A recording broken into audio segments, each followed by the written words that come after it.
प्रिय बच्चों, मैं मोतीलाल हरवार, प्रधानाचार्य नेहरू इंटर कॉलेज फुलवाड़ी, आप लोगों के बीच अध्याय 3 कक्षा 12 अर्थशास्त्र का 6वां वीडियो लेकर, अंतिम वीडियो लेकर आप लोगों के बीच उपस्थित हूँ।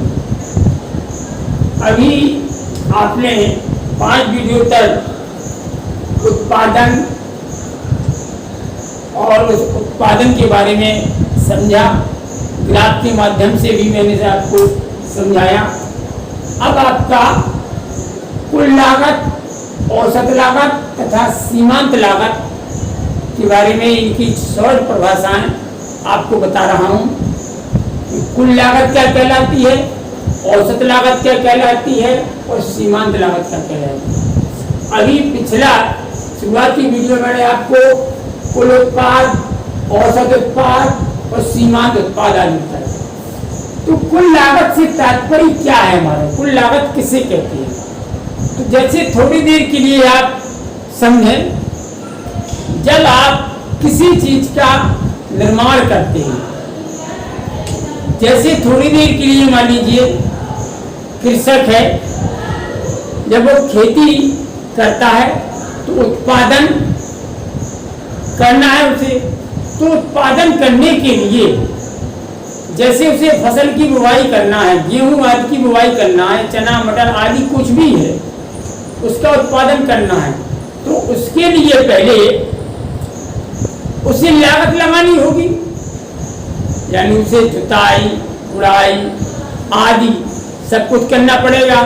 इसके बाद बुवाई करेगा, बीज खरीदेगा, खाद आदि सब कुछ करेगा, तो उसमें वो लागत लगाएगा।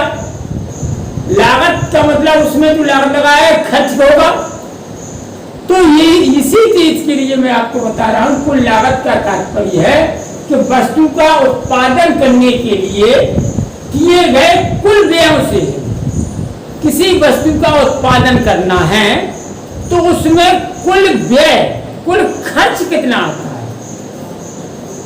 किसी कुल लागत से तात्पर्य वस्तु का उत्पादन करने के लिए किए गए कुल व्यय से, कुल खर्चों से।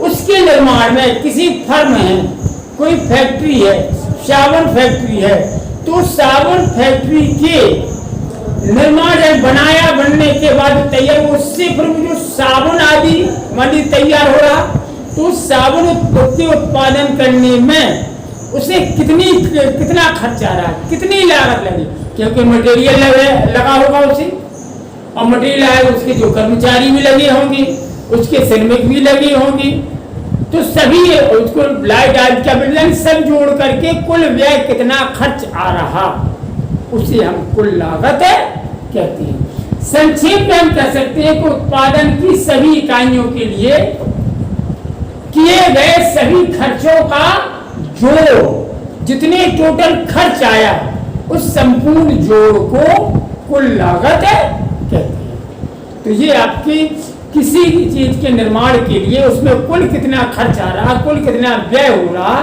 उन सभी खर्चों के योग को कुल लागत कहते हैं। उत्पादक जैसे जैसे उत्पादन में वृद्धि करता है, कुल लागत में भी वैसे वैसी वृद्धि होती जाती है। उत्पादक, आप समझ रहे हो, उत्पादक का मतलब है जो उत्पादन करने वाला है।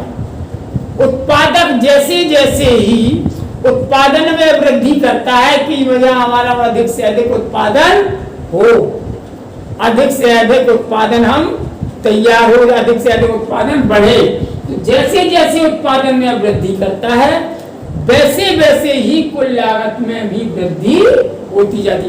क्यों कि जैसे मान लीजिए, वही उदाहरण बता रहा हूँ, साबुन फैक्ट्री थी, साबुन फैक्ट्री में साबुन का उत्पादन कर रहा था। अब साबुन के उत्पादन में वो सोच रहा कि मान लीजिए उसने 10 ट्रक माल तैयार कर दिया, अब उसे सोचना है कि नहीं मुझे तो 20 ट्रक माल तैयार करना है।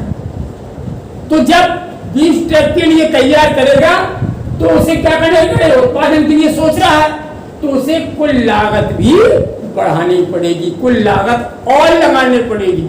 और अधिक श्रमिक लगाएंगे और अधिक मशीनों की आवश्यकता होगी और उसके खर्च भी होंगे। तो जैसे जैसे उत्पादन में वृद्धि होती है वैसे वैसे कुल लागत में भी वृद्धि होती जाती है। तो ये आपकी कुल लागत थी। इसके बाद दूसरी है आपकी औसत लागत। औसत लागत क्या है?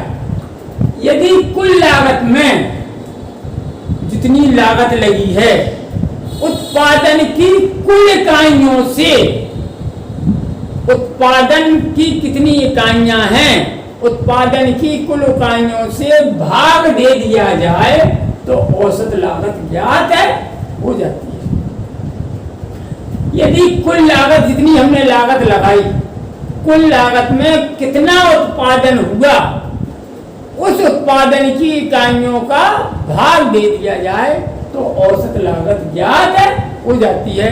सूत्र निकलता है कि औसत लागत बराबर कुल लागत कितनी हुई बटे उत्पादित वस्तु की मात्रा। यही कहा, यदि कुल लागत में उत्पादन की कुल इकाइयों से उत्पादित वस्तु की मात्रा से भाग दे दिया जाए तो औसत लागत ज्ञात है हो जाती है। जैसे थोड़ी देर के लिए मान लीजिए कोई कारखाना है, मान लीजिए घड़ी का कारखाना है, उस कारखाने में 10 घड़ियां तैयार हुई और 10 घड़ियों के तैयार करने में उसे कुल लागत 1200 रुपया लगी। तो प्रति घड़ी औसत लागत ज्ञात कीजिए, यानी एक घड़ी में कितनी औसत लागत आई।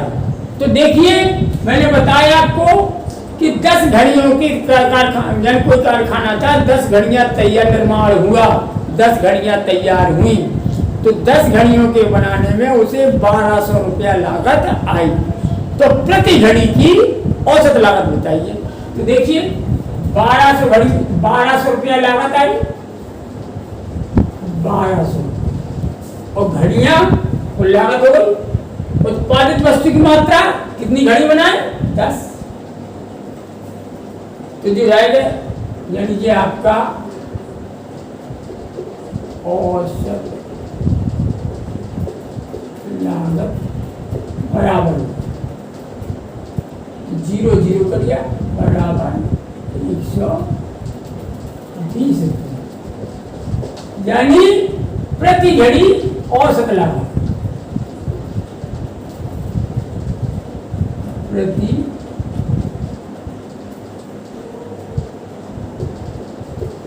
घड़ी, प्रति घड़ी एक घड़ी की औसत लागत कितनी आई 120 रुपये। तो इस प्रकार से हमने बताया कि यदि कुल लागत में उत्पादन की कुल इकाइयों से भाग दे दिया जाए तो औसत लागत ज्ञात है हो जाती है। अब आपके आता है तीसरा सीमांत लागत। सीमांत लागत क्या है?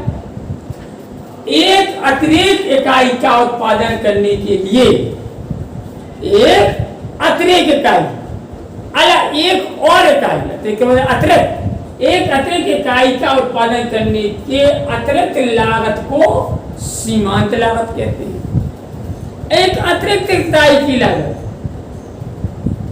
के उत्पादन करने के अतिरिक्त लागत को सीमांत लागत कहते हैं। अर्थात सीमांत लागत एक और इकाई की वृद्धि के कारण कुल लागत में होने वाली वृद्धि को कहते हैं।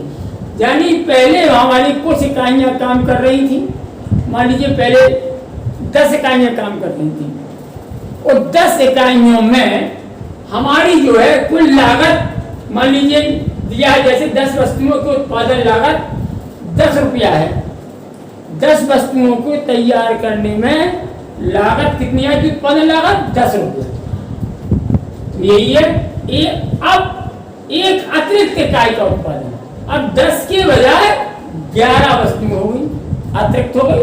यही क्या कि एक अतिरिक्त इकाई का उत्पादन करने के लिए अतिरिक्त लागत कैसी हुई? 11 वस्तुएं तैयार करने, तो 11 वस्तुओं को तैयार करने में 11 रुपया 50 पैसे लागत लगती है। कितनी लागत लगती है? उत्पादन लागत 11 रुपया। यानी 10 से इकाइयां थी, 10 से कितनी हो गई 11, एक इकाई बढ़ गई, यही का एक अतिरिक्त इकाई। तो एक इकाई के बढ़ने पर उसकी कुल लागत यानी ये लागत भी, उत्पादन लागत भी बढ़ गई। 10 रुपए थे और 10 के 11, जब 10 वस्तुएं तैयार हो रही थी तो 10 रुपया, अब 11 वस्तुएं तैयार हो रही तो कितनी 11 रुपया 50 पैसे। अब सीमांत लागत आपको याद करना है, तो सीमांत लागत आएगी आपकी 11 रुपया 50 पैसे, 11 घड़ियों की हो गई, 11 रुपया 50 पैसे में से 10 रुपया हम 10 वस्तुओं की कीमत कितनी 10 रुपया लागत थी, तो 10 रुपया घटाए यानी 1 रुपया 50 पैसे सीमांत लागत होगी। तो यही है कि एक अतिरिक्त इकाई का उत्पादन करने के लिए अतिरिक्त लागत को सीमांत लागत कहते हैं। तो अतिरिक्त एक इकाई हो इसीलिए इसको सीमांत, यानी कुल लागत में होने वाली वृद्धि 10 रुपए थी, 10 में कितना हो गया 11 रुपये, कुल लागत में वृद्धि 1 रुपया 50 पैसे बढ़ गई, इसी को हम सीमांत लागत कहते हैं। इसका फॉर्मूला होता है सीमांत लागत को एमसी से व्यक्त करते हैं, मैं आपको पहले बता चुका हूं ग्राफ से भी। सीमांत लागत एमसी बराबर TCN माइनस TCN माइनस 1 या एमसी बराबर delta TC upon delta Q।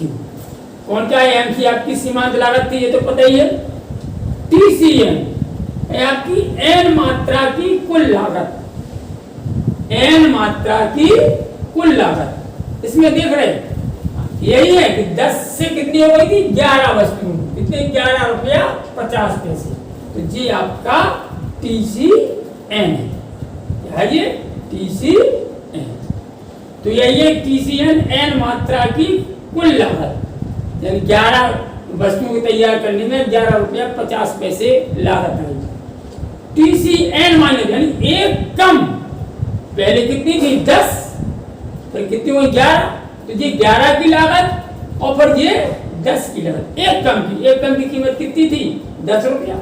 देखिए TCN माइनस मात्रा की कुल लागत, पहले कितनी 10 रुपया लगती थी, तो जी आपके TCN, ये आपका जो TCN है आपकी अतिरिक्त में बढ़ गई और ये एक पहले घट गई।